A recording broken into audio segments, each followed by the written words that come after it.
Hello students, welcome back to my YouTube channel.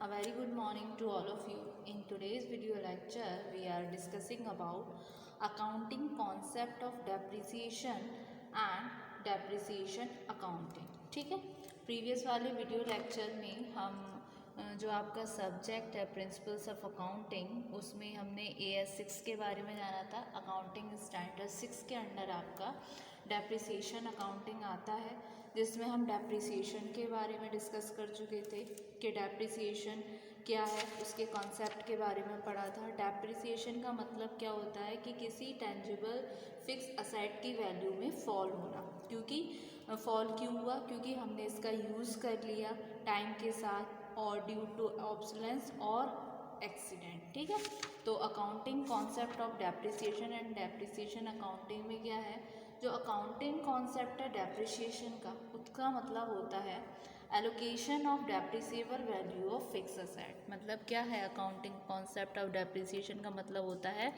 Allocation of depreciation value of fix assets over its estimated useful life in a systematic manner. ठीक है, ये charge किया जाता है as an expense to profit and loss account every year. Annual depreciation जो होता है asset का, being an expense is a charge on profit. ये कब होता है? एनुअल डेप्रिसिएशन एक एसेट का एक तरीके से एक्सपेंस है और एक चार्ज है प्रॉफिट्स पर। तो thus it is provided whether the enterprise earn profit और नॉट इन द एब्सेंस। मतलब ये चार्ज कब किया जाता है? जब एंटरप्राइज अर्न करती है प्रॉफिट और not in the absence of which profit and loss account will not show correct profit और लॉस। किस सिचुएशन में होता है ये प्रोवाइड? जब एंटरप्राइज अर्न करती है प्रॉफिट या उस सिचुएशन में जहाँ पर एब्सेंस हो प्रॉफिट एंड लॉस अकाउंट का और जो शो नहीं कर पा रहा है एक तरीके से करेक्ट सिचुएशन के हमारी एंटरप्राइज प्रॉफिट अर्न कर रही है या लॉस अर्न कर रही है, इस लॉस में जा रही है, इस तरीके से। ठीक है, तो स्टेटिंग डिफरेंशियली डेप्रिसिएशन क्या है? एक प्रोसेस है जो एलोकेट करती है कॉस्ट लेस सेल्वेज वैल्यू, यानी कि आपका जो स्क्रैप वैल्यू होता है वो of depreciable assets over their estimated useful life, it being debited to profit and loss account. ठीक है, तो stating differently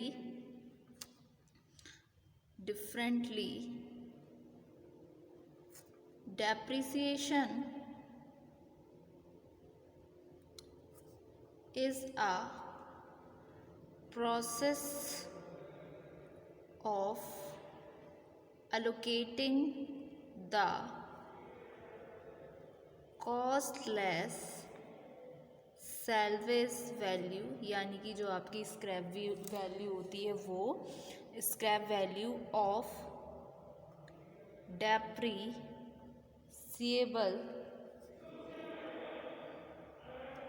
assets over their estimated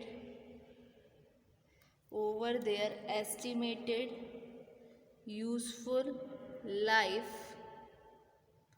it being debited to profit and loss account. Clear? तो ये था accounting concept of depreciation and depreciation accounting. अब एक question ये arise होता है कि डेप्रिसिएशन के क्या ऑब्जेक्टिव है और क्यों नीड है प्रोवाइड करने के लिए डेप्रिसिएशन। ठीक है, तो डेप्रिसिएशन प्रोवाइडेड होता है कुछ ऑब्जेक्टिव्स के कारण। तो सबसे पहले आइए ऑब्जेक्टिव्स ऑफ, हेडिंग लिख लेते हैं, और नीड फॉर प्रोवाइडिंग डेप्रिसिएशन। ठीक है, इसके क्या ऑब्जेक्टिव्स होते हैं? सबसे पहले ये क्या डिटरमाइन करता है? Correct profit and loss. जैसे कि मैंने बताया था अभी आपको कि डेप्रिसिएशन, अगर कोई एंटरप्राइज अर्न कर रही है प्रॉफिट या शो नहीं कर पा रही करेक्ट प्रॉफिट और लॉस, तो सिचुएशन में डेप्रिसिएशन अकाउंटिंग होती है। तो सबसे पहला जो पॉइंट है वो क्या आता है? टू डिटरमाइन correct profit और लॉस। ठीक है। Depreciation is an expense of the business and therefore is a charge against revenue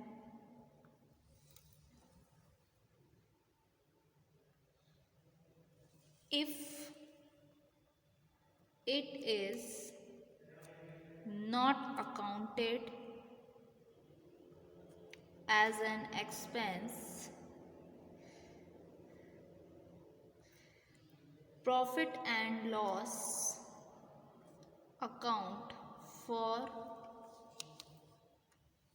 the accounting period would not give a true and fair view of profitability of business.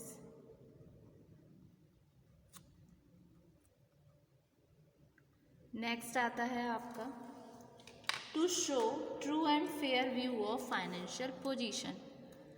पहला आया to determine correct profit और loss. क्या निर्धारित करती है ये जो depreciation है, करेक्ट प्रॉफिट और लॉस। फिर दूसरा पॉइंट आता है to show true and fair view of the financial position.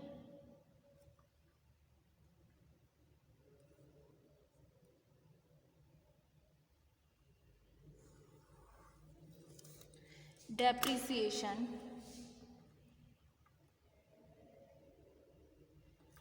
if not charged